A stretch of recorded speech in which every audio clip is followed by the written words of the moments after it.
It's frenzy time! The Friday Football Frenzy, brought to you by Aurora Advanced Orthopedics.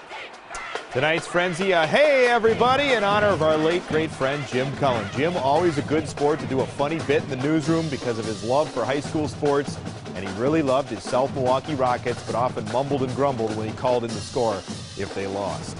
Tonight we tip our cap to Jim with some Cullenisms, as we like to call them. He had colorful language, and sometimes it was almost too colorful. So we'll go with the PG version, so you don't think we're all a bunch of Hanyaks here at TMJ4. Let's just say if you got called a Hanyak by Jim, you either weren't very good or you were up to no good. A winner-take-all conference championship on the line, the big game in the greater metro. Let's meet in Menominee Falls. Menominee, Marquette, and Falls, all the marbles. Hilltoppers get it going. Ryan Brennan on the pass coverage.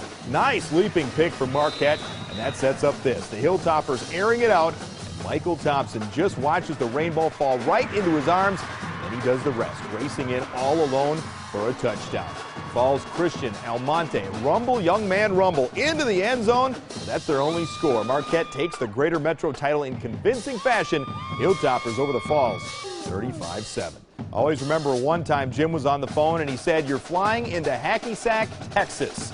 I can't make this stuff up.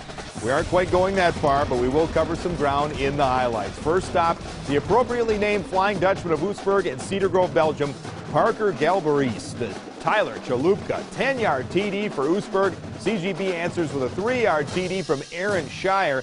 2-point conversion. Cedar Grove, Belgium holds on to win 32-27. Ozaki visiting Random Lake. Brandon Deppes to Andy Fechter, 19-yard TD pass for Random Lake. But Ozaki squeaks out a 21-14 victory. Next up, Plymouth at Kewaskum. Plymouth with this 60-yard TD run by Brad Trackle. Once he gets by the defenders, look out.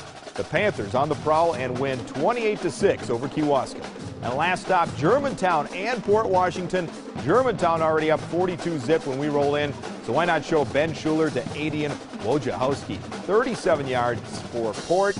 G-Town still wins easy, 42-16.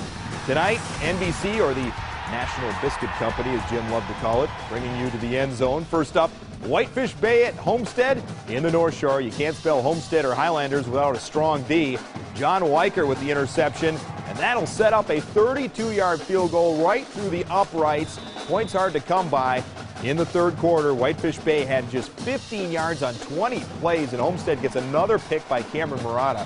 Homestead blanks Whitefish Bay. Jim loved his Rockets of South Milwaukee. They go to Greendale with the Woodland Conference title on the line. First, Angel Ramirez sprinting to the right side of the end zone, 28 yards as the Panthers score first.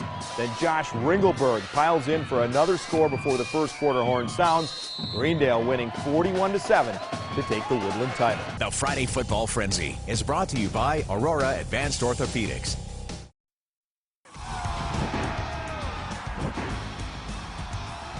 It's more than fun and games here on the Frenzy. It's the end of an era on the South Side. After 90 years, legendary South Stadium is closing its doors with a doubleheader tonight. South Stadium hosted football, soccer, and track and field among its marquee events. A new stadium will replace it at the same location. In its heyday, the Red Brick Stands hosted crowds of more than 10,000 fans for City Conference football. By the way, South beat Bayview 48-12. Bradley Tech beating Vincent as well there tonight. Staying in the City Conference, our monster matchup, Morse Marshall in Washington. Sidney Yara gets the handoff, and the pile pushes him in for a touchdown. Looks like a rugby scrum. The Pergolders getting after it, though. Elliott Stokes of Washington is relentless. He's not sitting around playing Ronnie Radio. He flies in with the quarterback sack. But Morse Marshall keeps rolling. Jordan Thornton puts a lot of blue sky under this one to Kevin Ellis. Morse Marshall wins.